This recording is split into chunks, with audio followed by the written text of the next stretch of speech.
Hi there, and thanks for watching this sustainable info clip. My name is Miree Hancock and I am from Green Earth Kids and Green Earth Consulting, and I'm here today with the Melton Learning Directory. We are filming at the beautiful Kurrajong Community Hub, and we'd like to acknowledge the traditional custodians of this land, the Kulin Nation. We'd like to pay our respects to their elders and leaders, past, present and emerging. I love working with businesses and councils like Melton who understand that our modern lifestyles can either help or harm the planet. In today's video, we will be looking at food, gardening and composting, and share some awesome tips with you on how you can minimise waste and maximise productivity in these areas. Growing your own food at home is not only rewarding, but it benefits the environment in several ways as well. Growing your own produce means you are providing tasty food to beneficial insects like bees and ladybugs. It also means that your family is getting nutritious food that doesn't have synthetic fertilizers on it or toxic pesticides. Having your food growing so close to home means that you are reducing the petrol required to transport food and the emissions.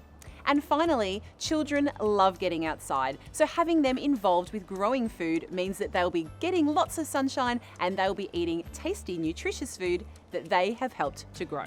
Tip number 1, give kids their own patch of land. So whether it's pots or a little plot to tend to, if they have their own space that's designated for them, they're less likely to trample over your plants and all of your hard work, or sometimes even overwater it. So helping them to have their own space, maybe by providing some little miniature tools like watering cans and little hand spades, is going to get them excited to become little gardeners.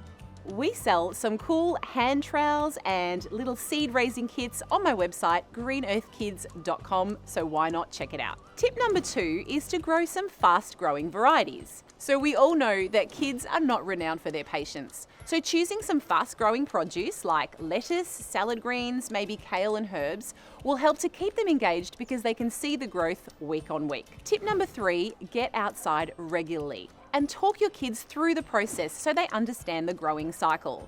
Then they'll get excited about it, and when the time comes, have them help you pick the produce and taste it straight off the plant. Yum! Let's now move on to composting. So composting is the process of rotting organic material down and turning it into a soil improving substance full of nutrients. But why should we compost? Well, a lot of council studies have shown that a large proportion of our domestic landfill is actually organic waste. When organic matter goes to landfill, it becomes trapped under inorganic matter, for example plastic bags, and then it can't break down properly, which causes it to release toxic gases like methane and carbon dioxide. If we compost it at home, it'll have a positive environmental impact instead. Now you may think that you can't compost because your place is too small, but any size house can do composting, even in an apartment. So let's move on to my 3 tips for composting. So tip number 1, get the ratio right. A healthy compost should be about 2 parts of dry or brown matter to 1 part green or fresh matter. Now, you can tell if your compost is working well because it should have some heat emanating from it, and it should have quite a pleasant, earthy, sweet smell. If it's a little bit stinky, then you haven't really got your ratios right. So if it's too dry, sprinkle in some water. You might have even collected some rainwater in a bucket.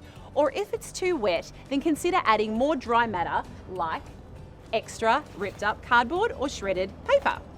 Tip number 2, kids love bugs. So why not have them involved in the composting process as well?